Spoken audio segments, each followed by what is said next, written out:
안녕하세요. 오늘은 역대하 12장입니다. 르호보암 이야기가 이어지고 있습니다. 스토리를 먼저 살펴보죠.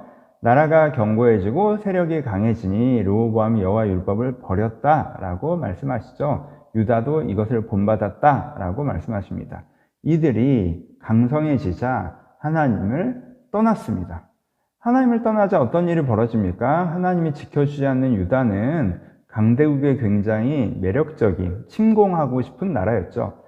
솔로몬의 그 영광과 보석을 다 그대로 가지고 있습니다. 하지만 솔로몬 시대의 영향력과 국방력은 다 사라지는 상태예요. 그러니 어느 나라가 이 보석에 군침을 흘리지 않겠습니까? 그래서 이 이집트가 다른 나라를 이렇게 이쪽 지역으로 침공한 일이 거의 없는 이집트가 군대를 이끌고 유다를 공격해 오죠. 그래서 이집트에게 패배하는 상황에 처하게 됩니다. 하나님이 지켜주셔서 유다가 유지되고 있었던 것이죠. 르호보암은 그걸 굉장히 가볍게 생각했어요. 하나님을 버립니다. 하나님을 떠납니다. 하나님이 돌보심이 없는 유다는 너무나도 당연하게 국력이 상대가 안 되잖아요. 이집트에게 패배하죠. 그 다음에 어떤 일을 벌이시죠? 르호보암이 겸비합니다. 하나님 앞에 겸손히 다시 한번 서죠. 하나님께서 말씀하시죠. 너희가 나를 버렸지 않냐? 꼭 내가 너희를 떠나는 게 결과적으로 당연한 거 아니야? 너희가 나를 버렸는데 내가 너희들에게 없는 취급 당하면서 계속 너희들을 지켜주고 뭐 이럴 거라고 생각했니? 도대체 무슨 생각을 한 거야? 라고 할 때 하나님 의로우십니다 라고 얘기하죠. 이게 무슨 소리예요? 우리가 이 꼴을 당할 만합니다. 우리가 잘못했습니다. 우리가 할 말이 없습니다. 주님 하고 겸손하게 자기의 죄를 인정하고 지금 받고 있는 심판 앞에 겸허하게 서 있는 것이죠. 이 조심스러운 마음으로 하나님 앞에, 하나님의 의로우심 앞에 자기의 악함을 부끄러워하는 그런 겸비한 모습, 만약에 기회가 주어진다면 다시 선하게 살고 싶다는 겸비한 모습을 주님 앞에 보입니다. 그러니 그들에게 하나님께서 다시 한번 기회를 주시죠. 그래서 솔로몬의 그 보석은 빼앗기지만 나라는 그대로 유지가 됩니다. 그리고 르호보암이 죽죠. 17년간 왕위에 있다가 르호보암이 이제 세상을 떠납니다. 그래서 르호보암에 대한 평가가 어떻게 되죠? 마음을 오로지 하여 여호와를 구하지 않았다라는 부정적인 평가로 르호보암의 인생이 정리되고 있습니다. 마음을 오로지 하여 여호와를 구하지 않는 왕으로 정리되고 있죠. 이제 적용해 봅시다. 내가 르호보암 이렇게 좀 이 부분 참 생각이 많아지지 않아요? 첫 번째, 르호보암은 실패는 소화할 수 있었지만 성공을 소화할 수 없었던 왕이었어요.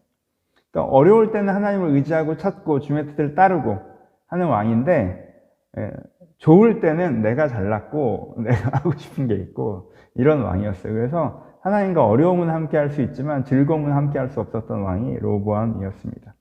신앙생활을 오래 유지하기 어려워했던 왕이 르호보암이었죠. 3년간의 전성기가 있었어요.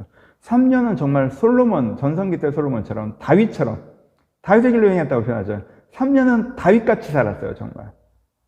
근데 인생 전체에서 볼 때 영적 전성기가 딱 3년. 나머지는 그렇지 못한 그런 신앙생활을 길게 끌고 가지 못한 잠깐의 영적 전성기만 가지고 있었던 사람이 르호보암이었습니다. 이 두 가지를 볼 때 르호보암에게 갖고 있는 모습이 무엇으로 보여요? 르호보암의 신앙이 어떻게 보여요? 르호보암의 신앙은 목적이보다 수단이었던 것으로 보입니다. 그러니까 어려울 땐 수단으로서의 신앙을 완전히 믿기 때문에 하나님 앞에 겸손하고 겸비하고 주의 말씀을 듣고 따르고 하지만 이게 어려움이 극복되면 더 이상 이 수단으로서의 신앙은 필요가 없어지잖아요. 원래 어려움을 극복하고 잘 먹고 잘 사는 게 목적이었으니까. 그래서 그 지점에 도달하면 자기 마음대로 하는 거죠. 르호보암이 신앙의 전성기가 길지 않았고 르호보암이 하나님과 즐거운 시간을 보내지 못했던, 성공을 함께하지 못했던 이유는 르호보암의 신앙이 목적이 아니라 수단이었기 때문이지 않나 생각합니다.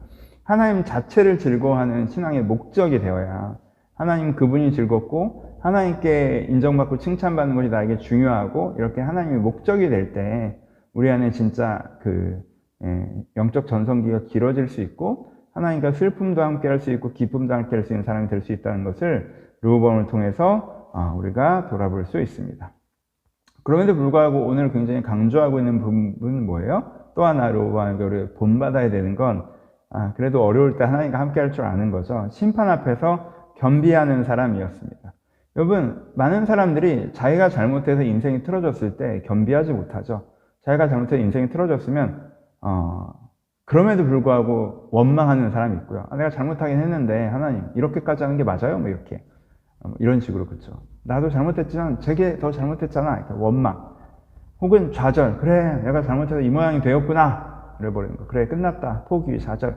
그리고 간구. 아 어떻게든 뭐 내가 잘못하고 뭐 누가 잘못하고 그게 중요한 게 아니라 어떻게든 이 상황은 해결해야 되잖아요. 도와주세요. 라는 간구. 되게 많은 사람들이 심판 앞에서 원망하거나 좌절하거나 간구합니다. 겸비하지 못해요. 아, 내가 정말 잘못했구나. 내가 정말 잘못했구나. 내 잘못의 결과 이렇게 됐구나. 여기서 하나님께서 나를 도와주지 않는다고 해도 나는 상관없다. 하지만 하나님께서 내가 할 말이 없다. 하지만 하나님께서 나에게 다시 한번 기회를 주셨으면 좋겠다라는 그 겸비한, 그래서 겸손하게 오늘 가져야 될 마음을 갖고 오늘 해야 될 일을 하면서 주님께 의뢰하는 것, 이런 겸비한 태도를 갖죠. 이게 굉장히 중요한 거죠. 되게 많은 사람들이 자기 자신의 잘못을 인해서 온 심판 앞에서, 어려움 앞에서 이런 자세를 갖지 못하거든요. 그래서 이것은 꼭 배워야 된다라는 부분도 우리가 생각해 봐야 됩니다. 마지막으로 르호보암의 인생을 한번 묵상해 볼 수 있죠. 이 부분이 조금 싸한 부분이겠죠. 여러분, 르호보암에게 정말 은혜로웠던 지점이 있고 은혜로웠던 시절이 있어요. 하지만 마음을 오로지 아예 여호와를 구하지 않은 선하지 못했던 왕으로, 다윗과 솔로몬의 길로 행하지 못했던 왕으로 평가됩니다. 이게 약간 싸하잖아요. 왠지 내 인생도 르호보암처럼 하나님 앞에서 보일까 봐, 내가 영적 전성기가 있고 은혜 받은 날이 있긴 하지만 내 인생 전반을 봤을 땐 어려울 때 하나님을 좀 찾고 한 시기에 2, 3년 정도 막 주의 은혜로 막 주님을 위해서 몇 년 살아간 기억은 있지만 전체로 내 삶은 먹고 살만하고 좋아지면 그냥 하나님 상관없이 내 멋대로 살다가 어려우면 또 찾고 이런 거 아닐까 싶어서, 그래서 내가 갖고 있는 영적인 전성기나 은혜의 하루가 아니라 내 삶 전체가 하나님 앞에서 아름다운 삶이 되었으면 좋겠고, 내 삶 전체가 다윗과 솔로몬의 길을 따라서는 삶으로 평가받았으면 좋겠고, 내가 신앙이 수단이 아니라 목적으로 해서 하나님을 즐거워하는 사람이 되었으면 좋겠다 하는 다윗과 솔로몬의 정답을 다시 한번 떠올리게 되는 그런 장이라고 생각합니다. 르호보암은 우리가 근데 좀 이렇게 저겠죠. 우리랑 표현이 맞지 않는데 비슷한 부분들도 있어서 좀 겸비하게 되는 것 같습니다. 말씀을 읽으시면서 자유롭게 묵상하시고 은혜가 있으셨으면 좋겠습니다. 감사합니다.